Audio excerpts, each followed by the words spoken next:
Hello everyone, welcome back to the channel. అందరూ ఎలా ఉన్నారు?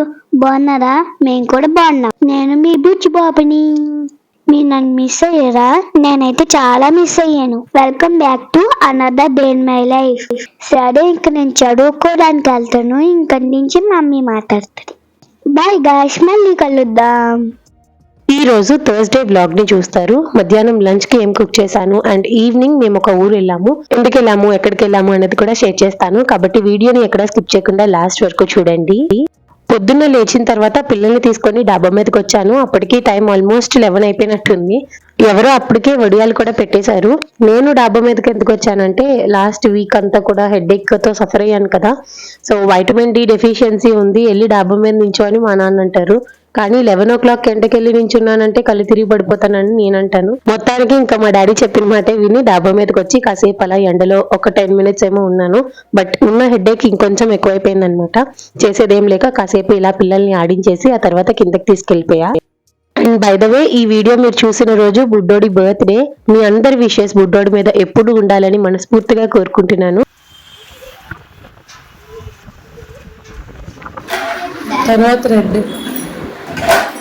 తర్వాత ఏటొస్తే అవి పెట్టు.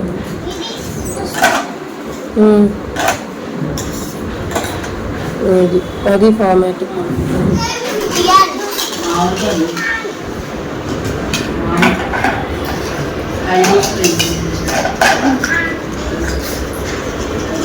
ఇంకా అలా పిల్లల్ని కాసేపు డాబా మీద ఆడించి ఆ తర్వాత ఇంటికి తీసుకొచ్చి ఇక్కడ వీళ్ళు ఆడుకుంటున్నారు అనమాట. ఈ లోపు నేను లంచ్ ప్రిపరేషన్ స్టార్ట్ చేశాను. ఇంకా ఈ రోజు మధ్యాహ్నం లంచ్ లోకి బీరకాయ పప్పుతో పాటు అరటికాయ ఫ్రై చేద్దాం అనుకుంటున్నా.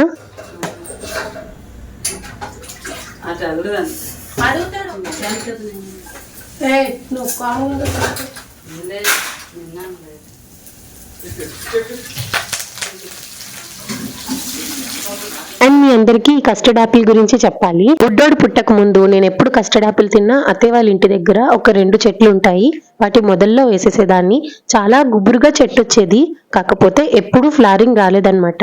లాస్ట్ ఒక 3 years బ్యాక్ అత్తయ్య వాళ్ళ ఇంటి దగ్గర ఉండేవాళ్ళం కదా, అప్పుడు కూడా సేమ్ ప్రాసెస్ ఫాలో అయ్యేదాన్ని. సపోటా పండు తిన్నా లేకపోతే ఇలా కస్టర్డ్ యాపిల్ తిన్నా సీడ్స్ మాత్రం ఆ చెట్టు మొదల్లోనే వేసేదాన్ని. ఇంకా అలా ఫైనల్ గా మొన్న ఎప్పుడో అత్తయ్య చూస్తే చిన్న కస్టర్డ్ యాపిల్ వచ్చిందంట.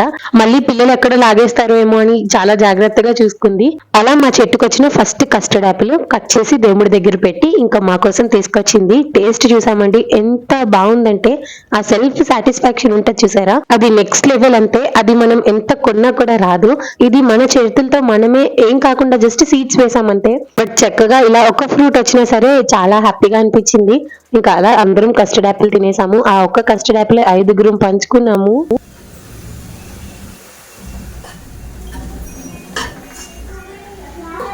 ఇంకా అలా అరటికాయ ఫ్రై అయితే చేశాను. నేను రెగ్యులర్ గా చేసే వంటలు చాలా సింపుల్ గా చేస్తాను. ఈవెన్ ఆనియన్ కూడా యూజ్ చేయను అనమాట. జస్ట్ ఆయిల్లో తాలింపు దినుసులతో పాటు ఎక్కువ వెల్లుల్లిపాయలు, కరివేపాకు వేస్తాను. ఇంకా ఏ వెజిటేబుల్ అయితే కుక్ చేస్తున్నానో అది వేసేసి ఉప్పు పసుపు వేసి మగ్గిస్తాను.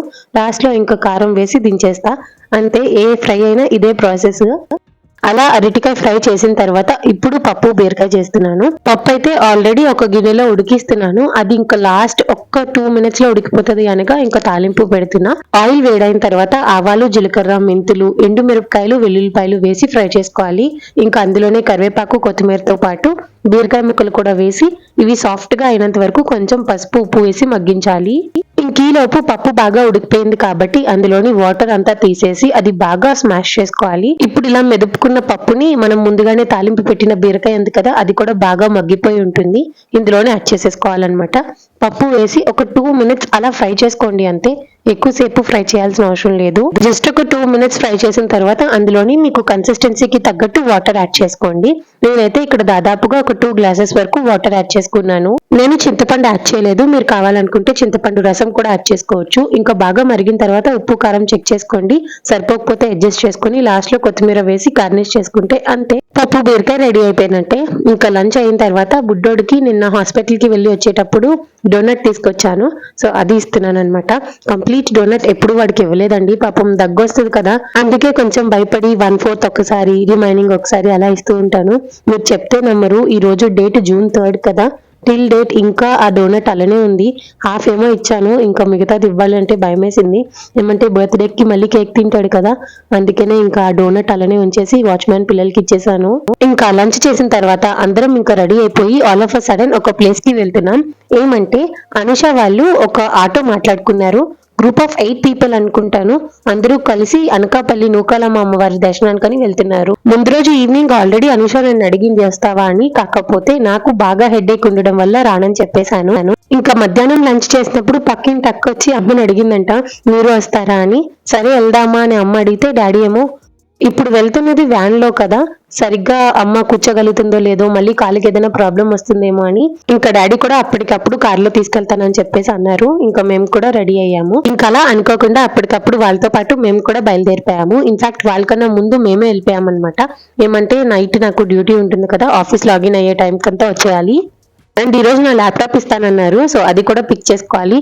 ఈ పనులన్నీ ఉన్నాయని చెప్పేసి ఇంకా తొందరగా బయలుదేరిపోయాము. ఇలా ఊర్లో వెళ్తున్నాం కానీ అసలు ప్రశాంతతే ఉండట్లేదు. ఏం చేసినా ఎంత చేసినా ఏదో ఒక నెగిటివిటీ అయితే ఉండిపోతుంది. అసలు మీరు చెప్తే నమ్మరు, మేము రథం చేయించుకున్న తర్వాత నుంచి ఎంత నెగిటివిటీ చూసామంటే, ఇంత నెగిటివ్ ఎనర్జీ ఉంటుందా అని ఫస్ట్ టైం నా లైఫ్ లో తెలుసుకున్నాను. నేను ఎక్స్పీరియన్స్ అయ్యాను. పిచ్చి దానిలా తిరిగాను హాస్పిటల్స్ కి. ఎందుకు హెడేక్ వస్తుంది, ఏం జరుగుతుంది నాకు అసలు అర్థం కావట్లేదు, నిద్ర లేదు, ఏవో ఆలోచనలు ఉంటున్నాయి, భయం ఎక్కువైపోతుంది అని. ఈవెన్ నా హెడేక్ భరించలేక ఎంఆర్ఐ బ్రెయిన్ స్కాన్ కూడా చేయించుకున్నాను. బట్ అక్కడ కూడా డాక్టర్ ఏం లేదని చెప్పేశారు. ఏం లేదు అయినా హెడేక్ వస్తుంది. ఇంకేం చెప్తాను, ఇంకా మామూలు నెగిటివిటీ కాదు. ఏ పని చేసినా డబ్బులు ఖర్చు అయిపోతున్నాయి కానీ పని మాత్రం అవ్వట్లేదు.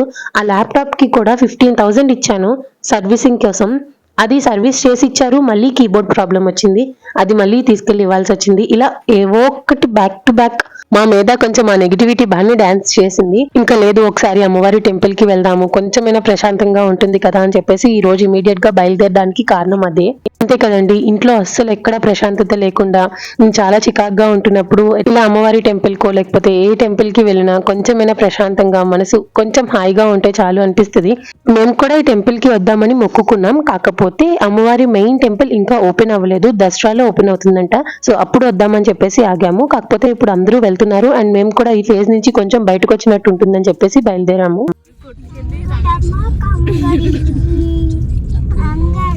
తిన్నగా అమ్మవారి గుడి దగ్గరికి వెళ్ళిపోవచ్చు. ఇక్కడ చెప్పలి పేరు బయటికి తల్లి రౌండ్గా ఉంటుంది.